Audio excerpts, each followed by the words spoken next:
Travel tip number 12. When in Singapore, do as the Singaporeans do. Say goodbye to MSG and hello to non-fried instant noodles. This morning, we are off to Tat Hui Foods in the far north of the island. Tat Hui is the local champion and original creator for the non-MSG, non-fried instant noodles under the homegrown brand Koka. With hugely signature local flavours like laksa, Koka is making noodle waves abroad besides feeding hungry bellies on this island. And I want their inside story. Here's Lita, my insider guide through the Koka factory grounds. There is nothing like seeing it from the start. Basically, our factory, we have the cup and bowl line, we have the packet line, and we have our very signature line, which is the non-fry line, which is more a healthier choice, which Koka is part of to be different from the market. Rolling good times. As you can see the dough, right? Actually from one roller to another roller, you can see that it's getting thinner and thinner. It all has to do with the different desired textures that we want to have at the end of the day. I like it, bouncy and chewy. This process is called slithering because when the dough goes through, actually it will create the waving of the noodle. It will determine whether you will have a nice curvy wavy noodle. Who can resist curves? Basically after this, as you can see, it will go through into this long machine that you can see. It's all enclosed system. It's a steamer. We need to steam actually the noodle to get a good gelatinization process. Gelatinization. Big word.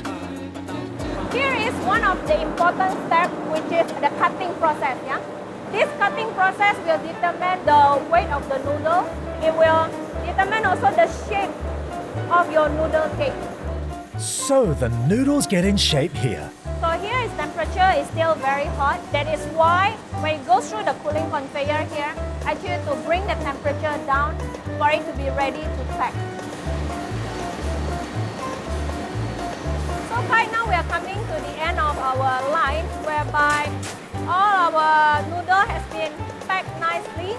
And at the end of the line, we have another very important control measure that we put on the line, which is our metal detector and the weight checker. Metal detector? Like the ones at the airport? It basically will detect any foreign materials, be it ferrous materials, non-ferrous, or stainless steel materials that may present actually inside the product itself. So we will filter out, and we have a system here whereby we have air to actually divert the product. The rejects. Rejection in this case is a necessary evil. How about cup noodles, Lita? Can we have a behind-the-scene look? Here is whereby actually we drop the cup, foam cup itself, and to actually collect the noodle that is in the shape of the cup already. How precise is that? These are the different powder, sachet, different flavor that we dispense into the cup. All that yumminess in a cup, ready to be eaten round the clock. Now, I am really curious to see where all the seasoning and flavouring magic happens. 在这边做工研发一些新的口味方面，其实是很有挑战性的。这个实验室我们会研发很多的口味，包括本地的一些拉萨、米果林啊，这些可以代表本地的一些特色的食品。那也是为了帮本地的食物推广到海外。What's the local flavour developed from your lab which you are most proud of? 本地的口味我比较喜欢拉萨，实际上要用快煮面的方式来做出拉萨，这个是很有挑战性的啊，要试了好多次才能够有满意的效果。Now I'm off to meet the big guy behind Koka. He can share with me how Koka went from a 360 packets per minute to 540 packets per minute automated production facility.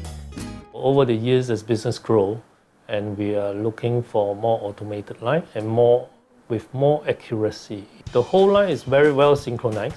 That means the packaging machine will be able to slow down automatically if there's less noodle coming in. From what I know, texture is the name of the game. The tricky bit is knowing what the customer wants. The Korean noodle is very chewy and takes about 5 minutes to boil. And then the Japanese takes about 3 minutes, and they're also very chewy and very smooth. For Singapore, people prefer chewiness more than smooth texture, whereas in Thailand, they prefer hard texture. So they want the noodle to be quite hard. So this is the important parts of noodle manufacturing, to create the right texture. It seems like texture preferences are geographically divided. And on an import-friendly island, how does Koka satisfy the local palates and stand tall amongst the foreign big muscle brands? In year 2000, Tat Hui Food, we are trying to differentiate ourselves, reposition ourselves into a more health-conscious company. So we invested in this non-fried, the fat-free noodle. So in the end, we choose to use this ultra heat dryer so that we can get as close as possible to the existing noodle in terms of the texture and bite. Is it difficult to push low-fat, healthier instant noodles in an industry where taste is king? Singaporeans can be such fussy eaters. Fat flavor is the most delicious flavor in the world. So people are used to fat. So the fat-free noodle actually takes a long time for people to accept it.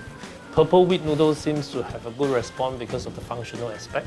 We put a lot of efforts in R&D in the Singapore market, even though the market here is very small. We only have about 5 million people. Thailand has got 60 million people. So it's also the size of this market that actually has driven Tat Hui Food to innovate, to look into the needs of the global market rather than the local market. You mentioned functional foods. What's their function? Functional foods is things like will give you health benefits.